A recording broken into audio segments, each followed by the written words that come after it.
Subscribe channel Truth.id dan aktifkan lonceng notifikasi untuk mendapatkan informasi seputar live streaming dan video khotbah terbaru.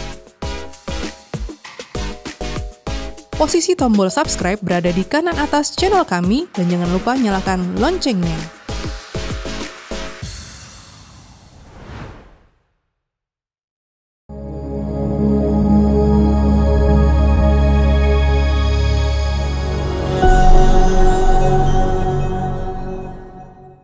Shalom jemaat Tuhan yang dikasihi Tuhan. Kembali lagi kita dalam ibadah tengah minggu Rehoboth Church. Kita mau sama-sama siapkan hati. Kita mau naikkan pujian ini dengan kesungguhan hati di hadapan Bapa. Kami mau Tuhan tinggal di dalam-Mu, menjangkar Bapa. Hanya di dalam-Mu saja. Biar melalui pujian ini kami mau sampaikan kerinduan kami. Kami yang mau terus percaya kepadamu. Bersama kita mau naikkan. Semakin gelap hari, semakin ku sadari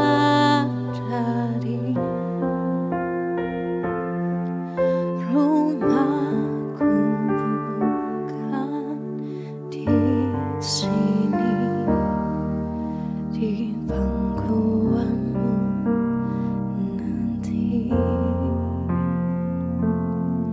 Semakin terang hari,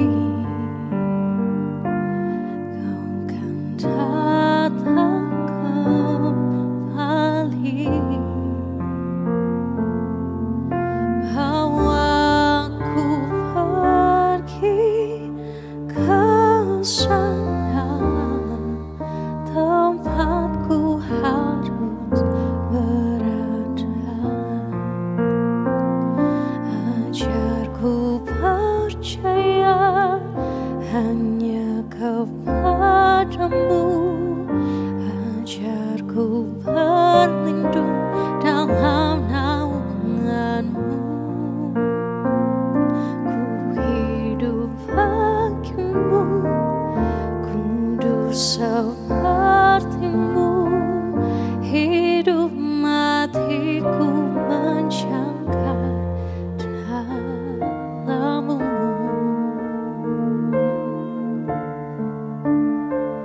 Kembali kita mau nyatakan pujian ini. Semakin terang hari, semakin ku sadari rumahku bukan di sini, di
setia. Terima kasih, kami bersyukur, kami bersyukur untuk kebaikan-Mu dalam hidup kami, Bapa. Terima kasih.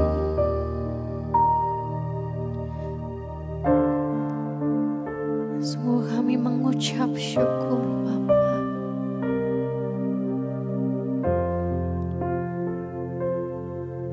Kami mau belajar setia, mengiring Engkau dari hari ke hari, Bapa. Biar suatu saat nanti akan ada hari terindah dalam hidup kami, ketika kami beroleh kesempatan untuk bertemu dengan Engkau.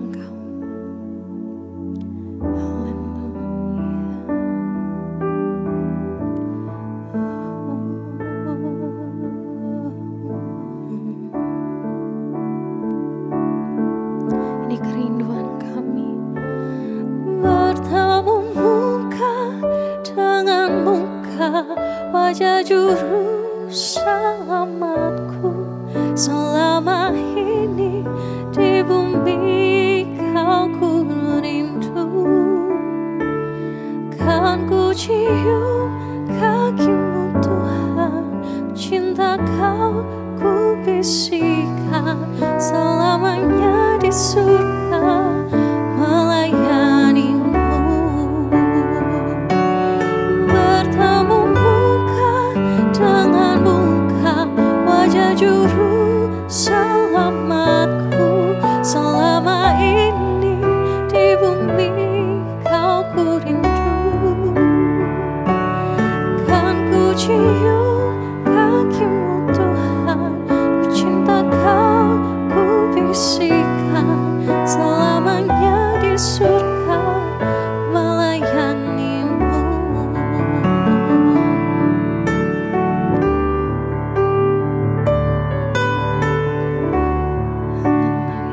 Kami mau nyatakan hari terindah hidupku, pulang ke rumah Bapakku. Malaikat-Mu yang kudus bawaku ke sana, penuh bahagia. Usai semua kerjaku, ku penuhi rencana-Mu. Ku kan tahan berdiri di hadapan Rajaku Maha Mulia. Bertemu muka dengan muka, wajah juru selamatku. Selama ini di bumi Kau ku rindu, kan ku cium kaki-Mu Tuhan, ku cinta Kau ku bisikan, selamanya di surga melayani-Mu. Bertemu muka dengan muka, wajah juru selamatku. Selama ini di bumi Kau ku rindu, kan ku cium kaki-Mu Tuhan, ku cinta Kau ku bisikan, selamanya di surga melayani-Mu. Selamanya di surga melayani-Mu. Selamanya di surga melayani-Mu.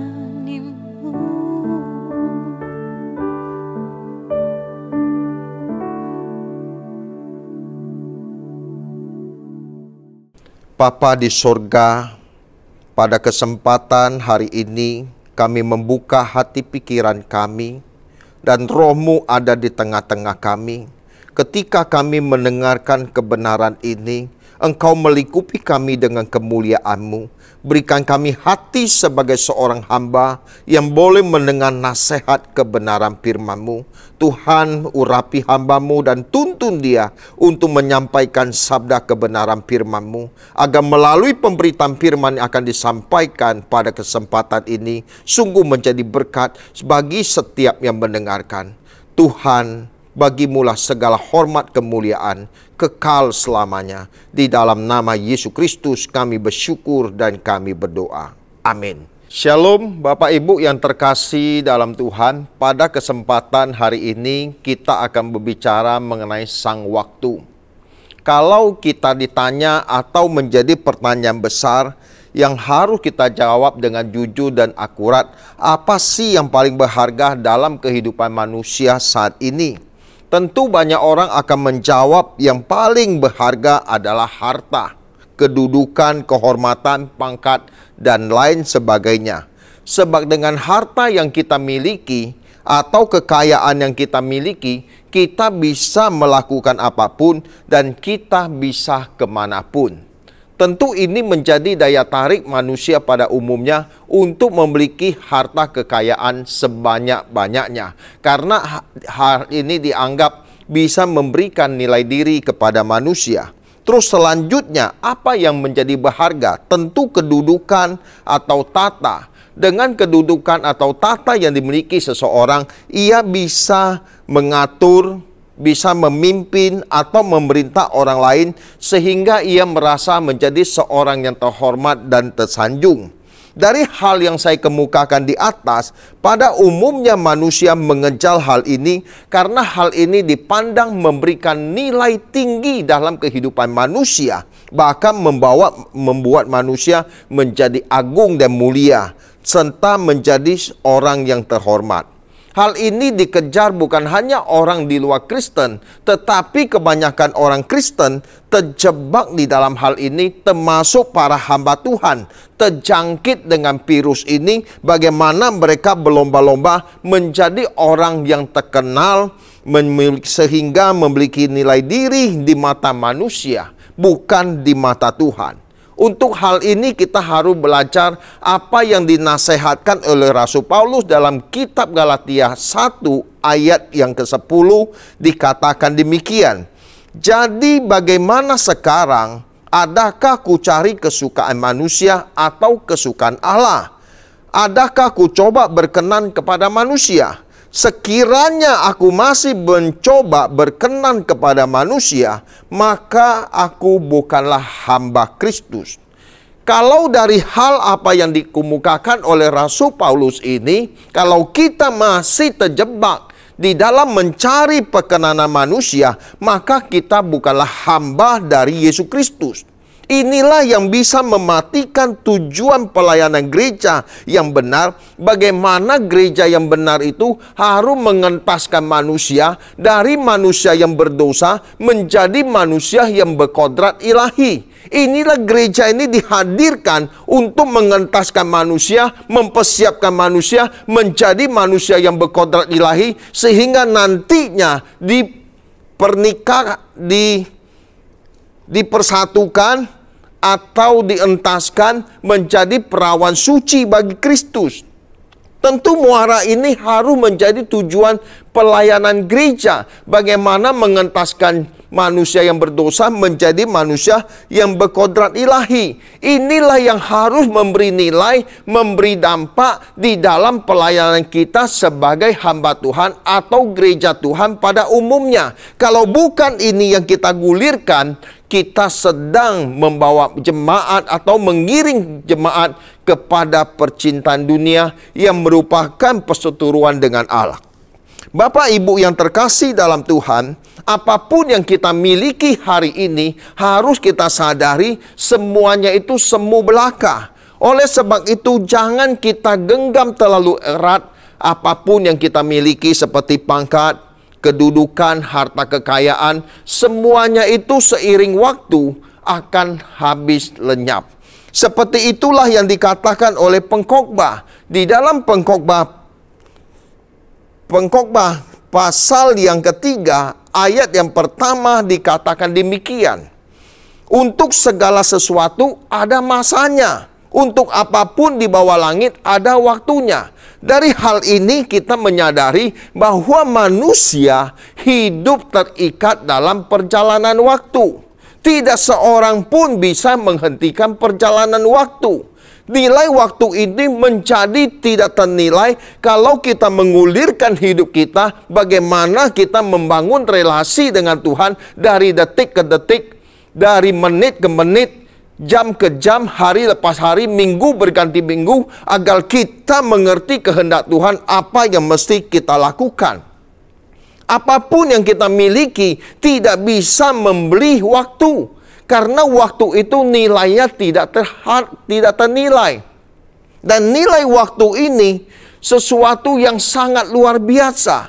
Makanya kesempatan hidup yang Tuhan berikan kepada kita harus kita isi. Bagaimana kita mengisi perjuangan hidup kita. Bagaimana semakin mengenal Tuhan dan dikenal Tuhan. Inilah yang menjadi tujuan bagaimana kita hidup di tengah dunia ini. Jangan kita mengabaikan bahwa manusia terikat dalam perjalanan waktu. Sehebat apapun manusia hari ini, semuanya harus tunduk kepada perjalanan waktu. Waktu yang sudah berlalu tidak mungkin akan kembali. Oleh sebab itu kita diajar untuk menghitung hari-hari hidup kita dengan bijaksana. Karena nilai waktu ini tidak terbeli, sangat berharga. Kalau kita menghamburkan waktu hidup kita untuk perkara yang sia-sia, nanti yang kita tuai adalah penyesalan demi penyesalan. Ada pepatah mengatakan waktu adalah uang. Tetapi bagi kita, waktu ini adalah anugerah atau kesempatan yang harus kita gulirkan bagaimana kita mendandani manusia batinia kita agar semakin cemerlang di hadapan Bapa. Tanpa hal ini, kita menjalani hidup, kita memiliki cara hidup yang tidak wajar. Atau cara hidup yang digulirkan oleh anak-anak dunia pada umumnya. Bagaimana mereka menggerakkan hidup hanya kepada perkara-perkara yang ada di dunia. Tentu hal ini bisa menjadi jerat yang bisa membahayakan kelangsungan hidup kita. Rasul Paulus berkata, kita harus sungguh-sungguh memperhatikan perjalanan waktu ini, mempergunakan waktu sebaik mungkin. Jangan sampai waktu yang kita gulirkan, akhirnya kita menyesal dalam penyesalan abadi. Dalam 1 Yohanes 2, ayat yang ke-15 sampai 17, nasihat Yohanes berkata, janganlah kamu mengasihi dunia dan apa yang ada di dalamnya. Jikalau orang mengasihi dunia, maka kasih akan Bapa tidak ada di dalam orang itu. Semua yang ada di dalam dunia itu, yaitu keinginan daging dan keinginan mata serta keangkuhan hidup, bukanlah berasal dari Bapa, melainkan dari dunia. Dan dunia ini sedang lenyap dengan segala keinginannya, tetapi orang yang melakukan kehendak Allah akan hidup selama-lamanya. Kita harus sadar, di dalam perjalanan waktu ini, ada hal yang harus benar-benar kita jaga, yang harus kita waspadai, yaitu belenggu dunia. Yaitu keinginan daging, keinginan mata, serta keangkuhan hidup. Ini bukan dari dunia. Jerat ini kalau kita tidak memperhatikan, akhirnya bisa membelenggu seseorang sampai tingkat orang itu tidak bisa terlepas dari belenggu-belenggu tersebut. Dan orang yang bisa lepas dari 3 belenggu tadi, keinginan daging, keinginan mata, keangkuhan hidup, adalah orang-orang yang merdeka di dalam Tuhan. Sebagai orang yang telah ditebus oleh Kristus, kita sudah harus mengalami kemerdekaan dari cara hidup dunia ini. Kiblat perjalanan kita bukan lagi kepada perkara dunia, tetapi kepada perkara-perkara yang di atas. Untuk itu sebagai orang yang diberkati Tuhan, orang yang terhormat, memiliki kedudukan, harta kekayaan, kita disadarkan jangan kita menggenggam segala sesuatu terlalu erat atau terlalu kuat, sehingga hal itu bisa menjadi belenggu dalam kehidupan kita. Bahkan tidak sedikit orang menjadikan prestasi kehidupan itu sebagai nilai diri, sebagai kehormatan. Dan semuanya itu akan sirna oleh namanya sang waktu kalau jika sudah tiba. Untuk itu kita harus bertekad untuk melepaskan diri dari belenggu pecintaan dunia. Kalau tidak, kita akan terbelenggu untuk selamanya. Dan akhirnya kita tidak bisa melepaskan diri dari cengkraman belenggu dunia ini. Dan sampai akhir hidup kita. Sadarilah hari kehidupan manusia itu memiliki rulasi yang sangat terbatas. Kalau Petrus mengatakan umur manusia itu seperti bunga rumput yang hari ini ada, besok lenyap, besok layu. Kalau Yakobus menyebut umur manusia itu seperti uap yang hari ini ada, besok melayang lenyap. Dengan menyadari keberadaan ini, kita disadarkan bahwa sang waktu ini adalah sesuatu yang tidak ternilai. Melebihi kedudukan, melebihi pangkat, melebihi kekayaan. Karena manusia tidak bisa membeli waktu, walaupun hanya 1 detik. Dari hal ini kita harus sungguh-sungguh memperhatikan nilai waktu itu tidak ternilai. Hal ini diungkapkan oleh 2 Petrus 3 ayat yang ke-8. Nasihat Rasul Petrus dalam 2 Petrus 3 ayat 8 berkata demikian. Akan tetapi saudara-saudaraku yang terkasih, yang satu ini tidak boleh kamu lupakan, bahwa di hadapan Tuhan 1 hari sama 1000 tahun, dan 1000 tahun sama seperti 1 hari. 1 hari di hadapan Tuhan di bumi ini sama juga 1000 hari. 24 jam di hadapan Tuhan sama dengan 1000 tahun di bumi. Kalau 3 jam di hadapan Tuhan berarti 125 tahun di bumi. Kalau 1,5 jam di hadapan Tuhan berarti 62,5 tahun.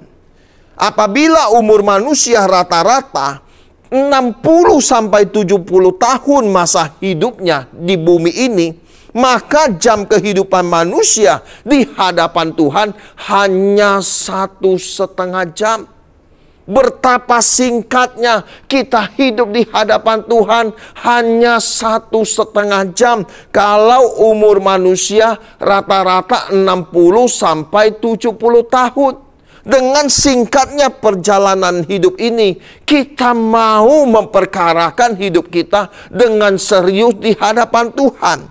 Karena apabila sang waktu ini tiba, kita harus mempertanggungjawabkan apa yang telah kita lakukan, baik maupun jahat di hadapan Tuhan. Dengan adanya sang waktu yang masih Kristus sisakan bagi kita, yang masih Kristus anugerahkan bagi kita, sudah saatnya kita memperkarakan hidup kita untuk berkenan di hadapan Tuhan. Dengan hidup tidak bercacat, tidak bercelah di hadapan Tuhan, sebelum nanti pengadilan Kristus akan digelar suatu saat nanti. Makanya Paulus sebagai seorang rasul yang dipakai Tuhan begitu luar biasa. Tetapi dia memiliki hasrat dan kerinduan bagaimana dia berjuang untuk memiliki perkenanan di hadapan Tuhan.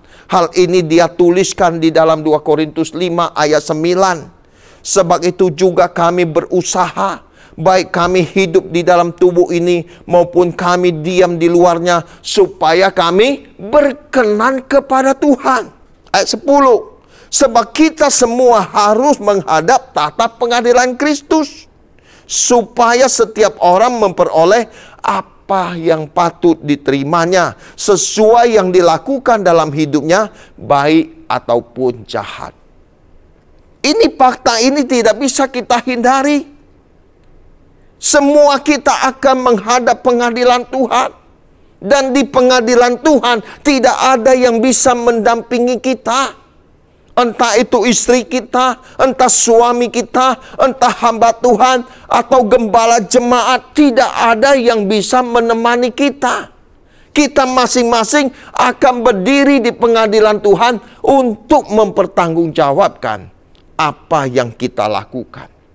Kalau kita menyadari sebelum pengadilan Kristus digelar atas hidup kita masing-masing, suatu hari nanti sudah selayaknya kita mau meninggalkan segala dosa dan kenajisan. Bagaimana kita hidup tidak bercacat, tidak bercela, yang menjadi tujuan perjalanan hidup kita, yaitu langit baru dan bumi yang baru, yang menjadi muara perjalanan kita sebagai orang percaya.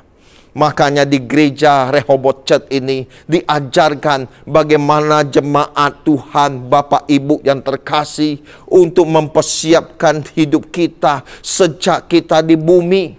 Karena persiapan ini harus berlangsung sejak kita ada di bumi. Nanti jangan tunggu kita tua baru kita mempersiapkan diri. Bisa-bisa kita sudah tidak memiliki waktu dan kesempatan. Oleh sebab itu, gunakanlah waktu hidup yang masih Tuhan sisakan bagi kita untuk kita mendandani manusia batinia kita agar semakin cemerlang di hadapan Tuhan. Sambil kita menantikan penghakiman Tuhan, sudah seharusnya kita bekerja dan berkarya serta kita belajar untuk menangkap kehendak Tuhan, apa yang harus kita lakukan. Kita mau menyenangkan hati Bapa dan Tuhan kita Yesus Kristus di dalam segala hal, di dalam segala perkara. Kita tidak lagi berbuat sesuatu yang melukai hati dan perasaan Tuhan. Entah itu melalui ucapan kita, melalui tutur kata kita, melalui pikiran kita, maupun sikap hidup kita. Kita ingin selalu pas, sesuai kehendak Tuhan. Betapa beruntungnya kalau Tuhan masih memberi kesempatan kita untuk mendengar kebenaran ini. Biarlah hidup kita senantiasa membahagiakan Tuhan lewat jam kehidupan yang Tuhan berikan kepada kita. Jangan sia-siakan kesempatan hidup yang singkat ini, sebab manusia memiliki kesempatan hidup hanya satu kali dan tidak pernah terulang. Untuk itu gunakan kesempatan hidup ini menjadi lebih baik dari hari kemarin. Mari kita perkarakan hidup kita di hadapan Tuhan, supaya kita menjadi bagian dari orang-orang percaya yang melakukan kehendak Bapa dan menyelesaikan pekerjaannya. Sebab harus kita sadari bahwa kehidupan di dunia ini bukanlah panggung sandiwara, tetapi suatu realita yang menuntut kita untuk mentaruhkan segenap hidup kita hanya bagi Tuhan dan kepentingannya. Untuk itu apapun yang kita miliki harus kita persembahkan untuk hormat dan kemuliaan Tuhan. Muliakanlah Tuhan dengan tubuhmu, muliakanlah Tuhan dengan hartamu. Pakailah segala sesuatu yang Tuhan percayakan supaya kita menjadi berkat, dan melalui apa yang kita persembahkan bagi Tuhan suatu hari menjadi keharuman di hadapan Tuhan. Untuk itu saya mengajak kita sekalian untuk mempersembahkan segenap tubuh, jiwa, roh kita kepada Tuhan. Sebab partikel yang paling kecil di dalam diri kita pun itu miliknya Tuhan. Kalau kita dipercaya untuk menjadi berkat, ini kehormatan. Mari kita masuk di dalam gelanggang perjuangan ini. Bagaimana kita menjadi pribadi yang mengentaskan manusia berdosa menjadi manusia yang berkodrat ilahi. Tentu proyek penyelamatan ini telah dikerjakan oleh Kristus 2000 tahun yang lalu. Karena Tuhan menghendaki tidak seorang pun binasa, agar setiap orang berbalik dan bertobat untuk menerima pengampunan dosa. Ini kabar baik Bapak Ibu yang terkasih. Saya mengajak untuk kita terus berjuang, untuk terus kita belajar, mendengarkan khotbah-khotbah melalui Rehoboth Church ini agar menjadi berkat bagi banyak orang. Dan melalui pelayanan gereja ini kita harapkan banyak manusia yang diungsikan dari dunia ini kepada kerajaan Bapa, yang menjadi muara pelayanan gereja ini yang memiliki 3 pilar, yaitu kesucian hidup, langit baru dan bumi baru, dan hidup yang bertanggung jawab. Mari Bapak Ibu yang terkasih dalam Tuhan, sebelum sang waktu mengajarkan kita arti keterpisaan, sudah saatnya kita pegang erat-erat Tuhan di atas segalanya. Jangan kehilangan Tuhan, jangan kehilangan kesempatan untuk bertumbuh dan mengenal Tuhan. Dan yang kedua, sebelum sang waktu mengajarkan kita kehilangan, jangan sampai kita kehilangan untuk berubah dan bertobat setiap waktu dan setiap saat. Selagi kita masih bernapas, disitulah ada anugerah Tuhan yang Tuhan berikan kepada kita. Dan sebelum sang waktu mengajarkan kita arti persahabatan, kita harus jadi orang yang baik, orang yang benar. Dimanapun kita berada, kita menjadi saudara seiman yang menjadi berkat, yang menjadi teladan untuk kemuliaan Tuhan. Dan yang keempat, sebelum sang waktu mengajarkan kita arti kasih, biarlah kita terlebih dahulu hidup dalam kasih Tuhan. Kalau kita sudah hidup dalam kasih Tuhan, kita akan mengasihi orang-orang sekeliling kita, termasuk orang yang melukai kita, yang menyakiti kita. Karena seperti Kristus mengampuni kita, kita juga belajar mengampuni mereka. Biarlah pada akhirnya kita mau memenuhi apa yang dikatakan di dalam Efesus 4 ayat yang ke-32. Efesus 4 ayat 32 dikatakan demikian. Tetapi hendaklah kamu ramah seorang terhadap yang lain, penuh kasih mesra dan saling mengampuni, sebagaimana Allah di dalam Kristus telah mengampuni kamu. Mari Bapak Ibu yang terkasih dalam Tuhan, kita diajar untuk ramah seorang terhadap yang lain, penuh kasih mesra, saling mengampuni, saling memaafkan, bukan lagi saling melukai. Sebagaimana Allah di dalam Kristus telah mengampuni kita. Kalau kita bisa memenuhi ini, ketika sang waktu tiba di dalam kehidupan kita, kita akan disambut Tuhan di dalam kemuliaannya. Karena kita telah mempersiapkan hidup kita jauh-jauh hari sebelum sang waktu menjemput kita di keabadian. Persiapkan hidup kita sejak di bumi sebelum sang waktu tiba dan kita tidak punya kesempatan untuk berubah dan bertobat. Tetapi kabar baik ini, Tuhan mengasihi kita. Dia rindu menjamah kita. Dia rindu membaharui kita. Dia rindu mengampuni kita. Biarlah kasih Tuhan yang melampaui budi manusia memelihara hati pikiran kita di dalam Kristus Yesus.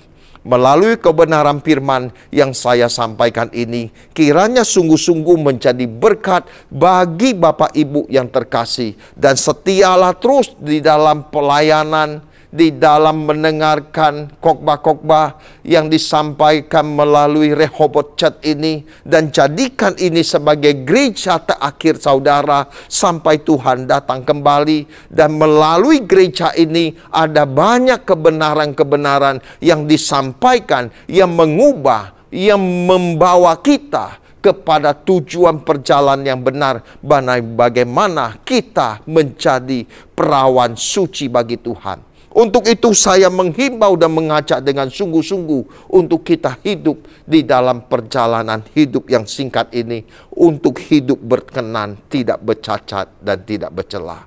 Dan saya percaya melalui khotbah pada kesempatan hari ini sungguh akan memberkati kita sekalian. Dan setialah terus mengiring Tuhan sampai akhir hayat kita sebelum sang waktu menghampiri kita.